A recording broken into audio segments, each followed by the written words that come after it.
Hello and welcome to the Star Wars After Show presented by Verizon. I'm Andy Gutierrez, co-host of the Star Wars Show, and this week on the show we're talking about the history of Star Wars and Disney parks, the new stormtroopers from Marvel Star Wars, and finding the galaxy in the dark times. Joining me this week is my esteemed panel of Lucasfilm employees and Star Wars fans, starting with Tony Shurg, digital content intern for StarWars.com, AJ Camarillo, production assistant for the Star Wars Show, Productions and Operations Coordinator Katie Avila, and the Lucasfilm Story Group's Matt Martin. Thanks for joining me, guys. Thanks for having us. Now, you've all been invited here for a very specific reason. It's because you're big Disney Parks fans. Yeah. And we talked a little bit about Star Wars in Shanghai, and there's a lot going on. So, spill. So we can't talk about any of that. Sorry, guys. But we can talk about the history that Star Wars has with Disneyland. Long history. Long history. Always since the 80s. Yeah. Star Tours. It really goes back as far as like 1984. Disney approached Lucas about potentially doing something Star Wars related. That one didn't pan out. Then kind of in the new regime of Disney under the Eisner kind of administration, they breached the topic with George again. Which kind of started with the conversation around Captain EO, which George produced, and then moved into Star Tours, which is, kind of where history was made, and one of my favorite things in the parks. Same. Yep. And the new update is so much fun. It is really fun. You can go to all fun. different planets, and it changes every time. Yeah, that definitely makes it a little more special for people who go a lot, because you'll get something different, although I seem to always get Hoth. Maybe it's my love for Tauntauns, I'm not sure, but for some reason, yeah, I always get Hoth. But I mean that's really nice for families who do go a lot. It's not like they're riding the same ride over and over again. It'll be always a little bit, I wonder what we're gonna get this time. And I've seen people actually like legitimately documenting like where they've been and totally. what they need to see yet. I used to work it way back in the day, and we had people come every single day, and we had like a passport system where we literally would stamp people's passports. Really? Yeah, That's it was cool. You could print it amazing. out at home, and it was awesome. And I got to meet a lot of fun people that way, some interesting people. And they would just stamp away, and people wrote it 20, 25 times a day. And always would request, can you bring back the old one? Bring back the old one. I was like, that doesn't make sense. I can't realize. It's a little above my pay grade. Yeah. I'm just wearing the cool blue outfit and pants that don't fit. But, But you know what's cool is, for those people that missed out on the old one or just kind of want to touch back on the original, there was some fan, I think in Europe, that actually created a full VR version of the original ride. Oh, no way. And it's all online right now, so you can actually go and I think we were playing around with that a while back. it works in Google Cardboard, and it's like That's a awesome. full recreation of the entire thing. It's amazing.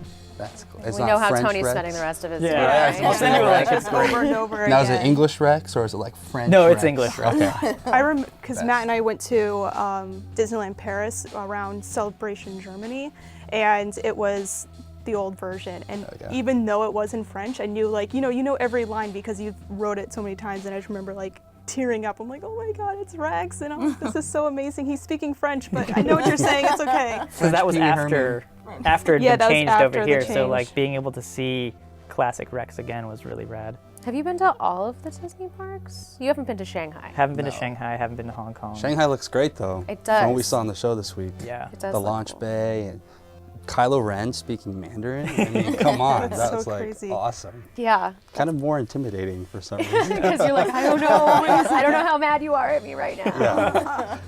But the Shanghai park's pretty new, right? Yeah, was- it just opened. just opened. Was it June or July? Yeah, it was pretty recent. Yeah, one of those J months. I just remember seeing, because I had a couple of friends who got to go for the opening, and of course they're flooding my Instagram feed with photos, and I'm like, why can't I be you right now? Yeah. Well, when Star Wars Land comes to Anaheim, we'll be able to do it. That's where I'll be spending all my time. Yeah. All the time. Yeah. Yeah, I think I'm just gonna move in Yeah. I wouldn't be surprised. if they'd let me. Moving on to Marvel Comics. New comics came out this week with the Scar Troopers, which is a new squadron of troopers. Matt, believe you had a hand in kind of their development. A little bit. I mean, Jason Aaron, who writes the book, came to us with the idea of Scar Squadron. We instantly saw the connection to the Bad Batch stories from the Clone Wars, which was actually one of the unreleased arcs that eventually made its way to StarWars.com. When we saw what he wanted to do, and we saw the Bad Batch, we're like, you know what? We should try to connect these two as if that, Scar is maybe kind of hearkening back to the days of the Bad Batch, inspired by what those guys were doing. It's interesting giving stormtroopers like a personality. Yeah. That's People love the Bad Batch so much because they, and our clones always had personalities, but they were actually really, diving into their roles. It's cool to see that again. That's all I can say. No. The one guy had sticky boots. That was kind of cool. Who had I don't remember sticky boots. They had in the concept art. They had like all laid out like this guy, like the big bulky guy, and the one guy it was like a blue streak on the bottom of his shoe. I was like, what the hell is that? And it's just like it's like super sticky.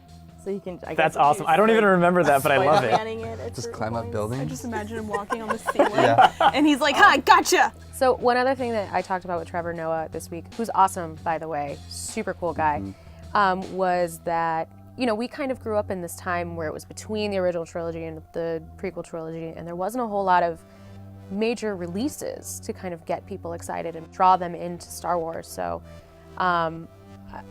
we talked a little bit about finding Star Wars during the dark times. Like, I was introduced to it by my dad. Like, how did you guys find your way to Star Wars? Because I know we're about the same generation. So I was born 1990, so I don't know.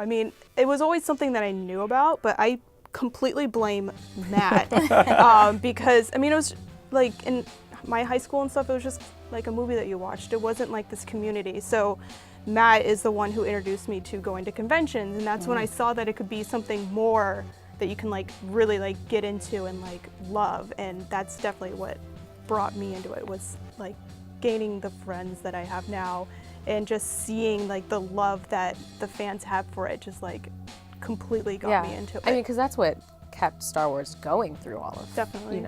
The downtime. Was just the people carrying the passion for it and sharing with other people. Totally, and not every franchise can say that. There's a lot that haven't had the popularity of Star Wars, just because of the fans. And for me, like, I remember like just watching VHSs, like not really knowing what it was. It was always weird, like we had a big VHS collection, and I remember the Star Wars ones specifically were always kind of tucked away. They had like the most dust on them. Like my parents didn't really watch them, but we had them. And I was always the one bringing it. It was like that and Jaws. And I would always put them like on the cabinet, like by themselves, just standing alone. It was like an art installation. That was it. Like nothing This can is the touch movie them. that I'm going to watch. And that was the thing, is that we had, and because I have an older brother and sister, I remember my brother having like the case and the toys. Like I distinctively remember putting like purple puffy paint on Lando and just like throwing it back in the case. That seems right. I destroyed it. I was just like, this seems like a good idea. But like I remember distinctively us having like a VHS tape where you have the masking tape over it written with the name, because it's like you get a free weekend of whatever cable provider, and it's like, so you just tape off all of the movies. And I remember having Empire Strikes Back on that. That's awesome. But it's nice. I don't know, it's weird because it's one of those things that was just, I don't know, I guess I just always considered it around, so it was never really like, here's my introductory moment. It's like Empire Strikes Back, my first memory, like Luke just very sad, hanging there. That's been like maybe I should watch better children's movies. I started really in the dark times, which was kind of 1984 and on, where it was after the films. We had, the 2 animated shows, we had the Ewok movies, we had Ewoks on Ice, we had stuff like that. But Ewoks on Ice. yeah, that's a thing. Yeah, I've seen Ooh. photos. I never got to go. But I never got to go I've seen either. photos. But because I was not quite old enough to have seen any of the films in theaters, like I was that weird kid that got into Star Wars when everyone else was into other things. What was the impetus? I saw Return of the Jedi at a sleepover with friends, and it just blew my mind. And then I immediately left the sleepover and went home and watched the other 2. You left in the middle of the sleepover Yeah, to go home and watch Star Wars. yeah. Awesome. I mean, you know me. Is that really that hard to believe? No, No. he would do that today too. Yeah, he'd be like, okay, bye. Yeah. Gotta go watch the other ones. Yeah. And They then I like- watched it every single night until I was like 16. I watched one of them. Definitely in the So right place, Matt. yeah, In case you had any doubts. I didn't. This is your life path. People are always like, how do you get your job at Star Wars? What does it take? It takes that. Yeah. That kind of Leave all your friends. Well, they were sleeping. Did you tell anybody? Did you tell the I parents? think I told the parents. Okay. I mean, it wasn't like a super long trek or something. It was just like down the street. Yeah, but still. You like wake up and they're like, we're missing one. Where'd you go? Yeah, I'm like, yeah, I have stuff to do. The weird one's gone. You already got your notebook with Finally. Yeah. Well, thank you guys for joining me and having a course. chat. And thank you all for watching the Star Wars After Show presented by Verizon. We'll be back next week with another brand new episode. And as always, for more Star Wars show, check out youtube.com/Star Wars, starwars.com, or the Star Wars app. Thanks again, and may the Force be with you. Bye.